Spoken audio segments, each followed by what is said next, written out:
30 000 personnes au moins dans les rues de Bruxelles hier pour la paix à Gaza. Le cortège de manifestants était plus important que prévu. Il a aussi été émaillé par plusieurs incidents. Une voiture a été retournée, un député wallon blessé par un pavé et du matériel urbain dégradé, sans parler de l'entrée du siège d'un fast-food qui a été vandalisé.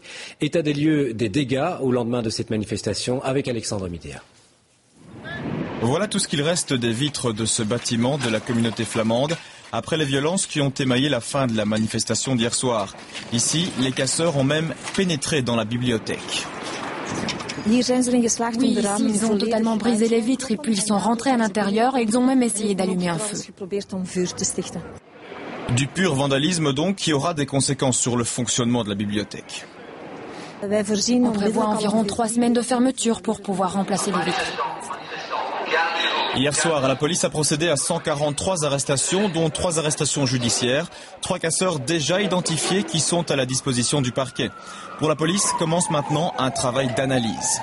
On est en train de collectionner toutes les informations que nous obtenons, mais il est clair que dans le courant de cette semaine, les jours qui viennent, nous allons pouvoir analyser toutes les images que nous avons prises par les caméras de surveillance, par les équipes de police dans les lieux, afin de pouvoir identifier les casseurs et de les faire poursuivre. La police de Bruxelles souligne le très bon travail accompli par le service d'ordre interne à la manifestation. Une manifestation considérée comme exemplaire d'un point de vue policier. Sur 30 000 personnes qui manifestent pour la cause, à ce moment-là, il y a une centaine de casseurs qui viennent entacher cette manifestation, mais qui n'ont strictement rien à voir avec cette manifestation. Je suis même persuadé que la plus grande partie ne sait même pas où se trouve Gaza.